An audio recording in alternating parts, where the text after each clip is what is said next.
जी, इस वक्त हम सिविल लाइन पे खड़े हैं जनाब। सिविल लाइन पे जनाब माशाल्लाह 50 रुपए का मौसमी का गिलास मिल रहा है कि इस वक्त जनाब ये महंगाई के खिलाफ जहाद हो रहा है।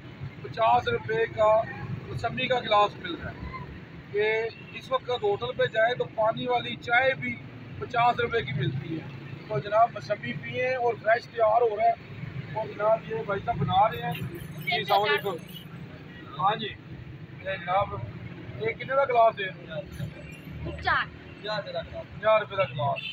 एक ये मसले सामने ताज़ा बनाते हो? एक कितने बजे तक बनाते हो? ये जनाब कह रहे ने सुबह 9 बजे शुरू करने तो रात 2 बजे तक बनाने हैं। 50 रुपये का गिलास दे रहे हैं तो पियो सेहत वास्ते अच्छा है। तो चाह तो बचो, चाह मैदे को खराब करती है।